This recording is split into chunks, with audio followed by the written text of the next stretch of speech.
안녕하세요. 오로지 합격을 위한 강의 오합입니다. 기출문제 2강을 시작하도록 할 텐데요. 핵심 개념 2강을 먼저 듣는 것을 추천드립니다.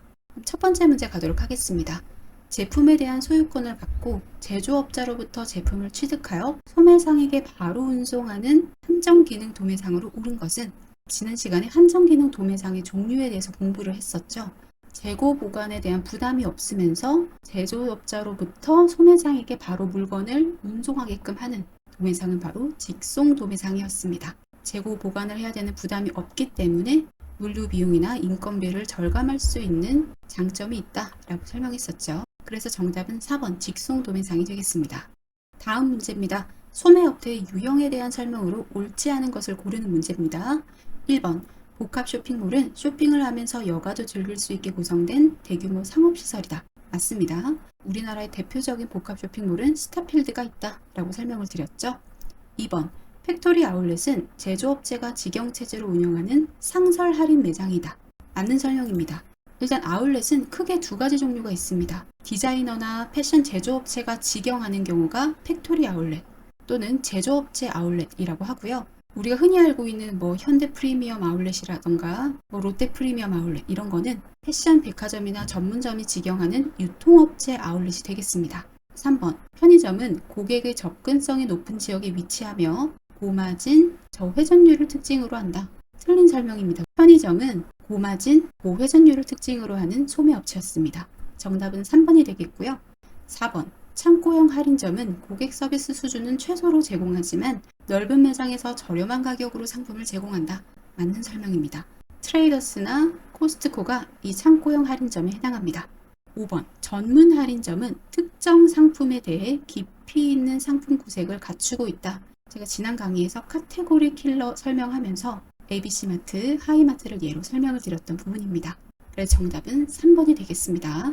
다음 문제입니다. 소매업 발전 이론을 고르는 문제가 되겠습니다. 기억은 비용적인 요인들을 강조한다. 바로 나오셔야 됩니다. 뭐였죠? 소매상 수레바퀴 이론이 되겠습니다. 비용이나 마진에 초점을 두고 시기에 따라서 어떻게 소매업이 발전하는지 설명하는 이론이었습니다. 이 수레바퀴 이론은 초기에 고이윤, 고가격을 추구하는 새로운 소매상에 대해 설명하지 못한다. 수레바퀴 이론에서는 초기에 저이윤, 저가격을 추구한다라고 했기 때문에 그와 다른 형태의 소매상에 대해서는 설명하지 못하는 거고요. 니은은 저가녀 상품 소매업태와 고가녀 상품 소매업태의 발전 과정을 구분하지 못한다. 소매점 아코디언 이론이었습니다. 소매점 아코디언 이론 같은 경우는 얼마나 다양한 종류의 상품을 취급하는지 상품 계열수의 측면에서 발전 과정을 설명하고 있는 이론이었죠. 그렇기 때문에 관여도와 관련이 있는 저가녀 상품 소매업태나 고가녀 상품 소매업태의 발전 과정은 구별하지 못한다라고 보시면 되겠습니다. 다음 문제입니다. 유통업태의 발전에 관한 이론으로 옳은 것은 1번 아코디언 이론이 초점을 두고 있는 부분은 가격과 마진이다. 틀린 설명이죠. 가격과 마진에 초점을 두고 있는 이론은 소매차륜 이론, 소매상 수레바퀴 이론이었습니다. 1번은 틀린 설명이고요. 2번 소매차륜 이론은 상품 믹스에만 초점을 맞추어 설명하는 한계가 있다. 상품 믹스에 초점을 맞추어 설명하는 이론은 아코디언 이론이었죠. 역시 틀린 설명이 되겠고요. 3번 소매 수명 주기 이론은 한 소매 기간이 등장해서 사라지는 과정을 진입, 발전, 쇠퇴 단계로 설명한다. 소매 수명 주기 이론은 도입기, 성장기, 성숙기, 쇠퇴기 4가지 단계로 설명을 하고 있습니다. 그래서 틀린 설명이고요. 4번 진공지대 이론은 소비자는 점포가 제공하는 서비스의 수준과 상품의 가격에 영향을 받는다고 설명한다. 맞는 설명이 되겠습니다. 그리고 이 진공지대 이론 같은 경우에는 기존의 소매업체가 다른 유형의 소매업체로 변환할 때, 바뀔 때 그 빈자리 진공지대를 새로운 형태의 소매업체가 차지하더라 라고 설명하는 이론이었습니다. 정답은 4번이 되겠고요. 5번 변증법적 이론은 장점을 가진 새로운 경쟁자가 출현하는 경우 기존의 소매업체는 완전히 모방하는 전략을 취한다고 설명한다. 아닙니다. 완전히 모방하는 게 아니라 기존의 소매업체와 절충된 새로운 형태의 소매업체가 등장한다고 했었죠. 고마진과 저회전율의 특징을 갖고 있는 백화점이 먼저 등장을 하면 그 반대 개념에 있는 고회전율, 저마진의 특징을 갖는 할인점이 등장하고 이 두 가지 소매업체의 절충된 형태인 할인 백화점이 등장하더라. 이렇게 설명을 했었습니다. 그래서 5번은 틀린 설명이 되겠습니다. 다음 문제입니다. 마이클 포터의 5요인 모델에 근거한 설명으로 가장 옳지 않은 것은 1번. 기존 기업들은 높은 진입 장벽의 구축을 통해 시장 매력도를 높일 수 있다. 맞습니다. 이 진입 장벽이라는 것은 기존 기업들이 우위에 있는 상태를 말합니다. 그렇기 때문에 시장 매력도, 즉 수익성을 높일 수 있다라고 보는 거고요. 2번. 구매자의 교섭력이 높아질수록 시장 매력도는 낮아진다. 맞습니다. 구매자의 입김이 세지면 세질수록 싼값의 물건을 넘겨야 되기 때문에 수익성이 낮아진다라고 설명을 했었죠. 3번. 시장 매력도는 산업 전체의 평균 수익성을 의미한다. 맞습니다.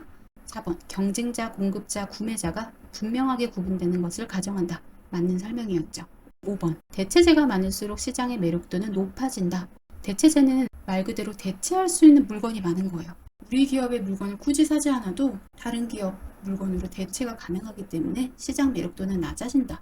즉 정답은 5번이라고 보시면 되겠습니다. 다음 문제입니다. 제품 시장 확장 그리드에서 기존 제품을 가지고 새로운 세분 시장을 파악해서 진출하는 방식의 기업 성장 전략으로 옳은 것은, 자, 기존 제품을 가집니다. 그러면 제품을 개발할 필요는 없겠죠. 그런데 시장이 어때요? 새로운 시장입니다. 그러면 시장을 개발해야 되겠죠. 그렇기 때문에 시장 개발 전략이 됩니다. 다음 문제입니다. 수학 분석 방법의 활용에 대한 문제가 되겠습니다. SWOT에서 S는 강점을 뜻했고요. W는 약점, O는 기회, T는 위협을 뜻했습니다. 보기 1번부터 가보도록 할게요.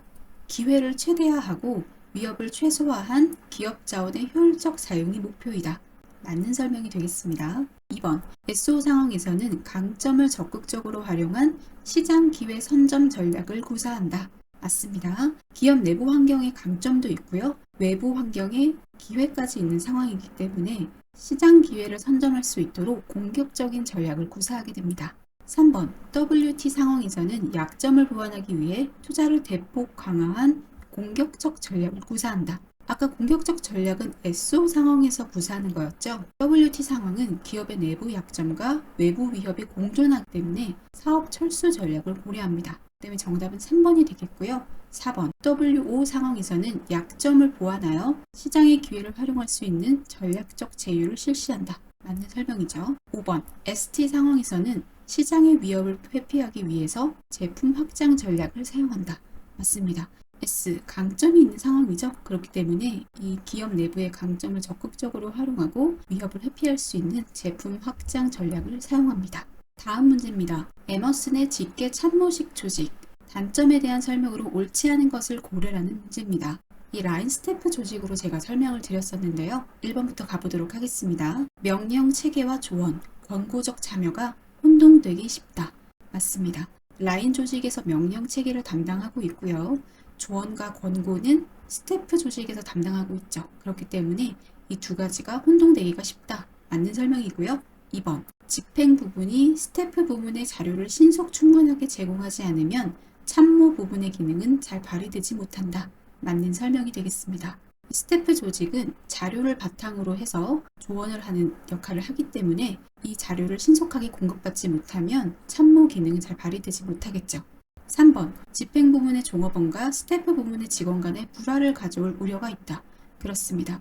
둘의 담당 역할이 다르기 때문에 불화 가능성이 있고요. 4번. 라인은 창의성을 결여하기 쉽다. 맞는 설명입니다. 5번. 명령이 통일되지 않아 전체의 질서적 관리가 혼란스러워지는 경우가 발생할 수 있다. 아닙니다.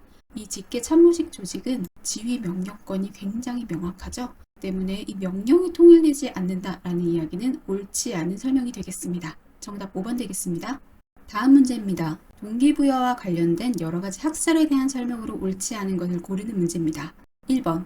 매슬로우는 인간의 욕구를 생리적 욕구부터 자아실현의 욕구까지 총 5단계로 구분하여 설명하였다.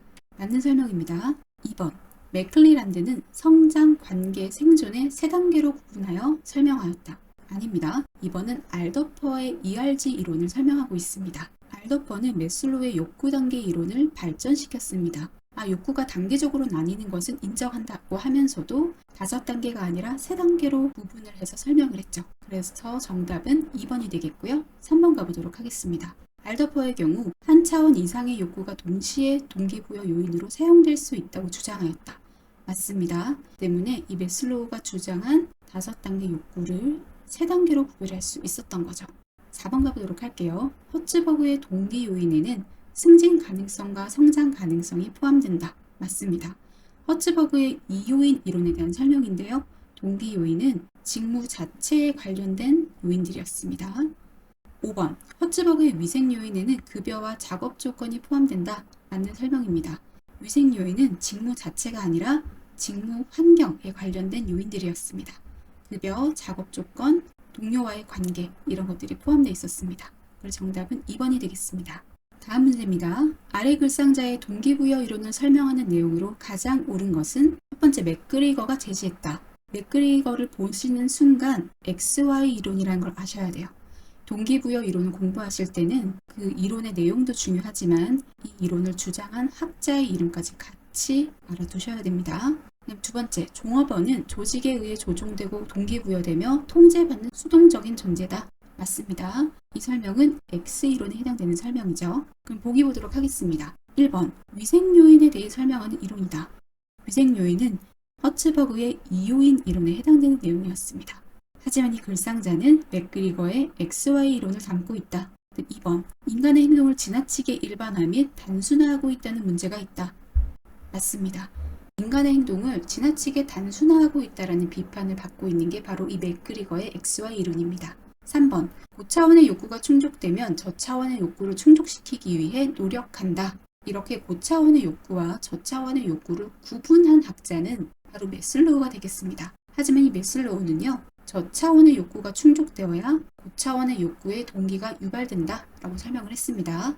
4번, Y형 인간에 대해 기술하고 있다. 아닙니다. Y형은 인간 본성을 긍정적으로 바라보고 있는 이론이었죠. 글상자에서는 인간 본성을 부정적으로 바라보고 있기 때문에 X형 인간에 대해 기술하고 있다 라고 설명을 해야 맞습니다. 그다음 5번, 감독, 급료, 작업 조건의 개선은 동기부여 자체와는 관련이 없다. 이 설명은 허츠버그의 2요인 이론 중에서도 위생 요인과 관련되어 있는 내용입니다. 그래서 정답은 2번이 되겠습니다. 이상 기출문제 2강이 끝났습니다. 모두 고생 많으셨습니다.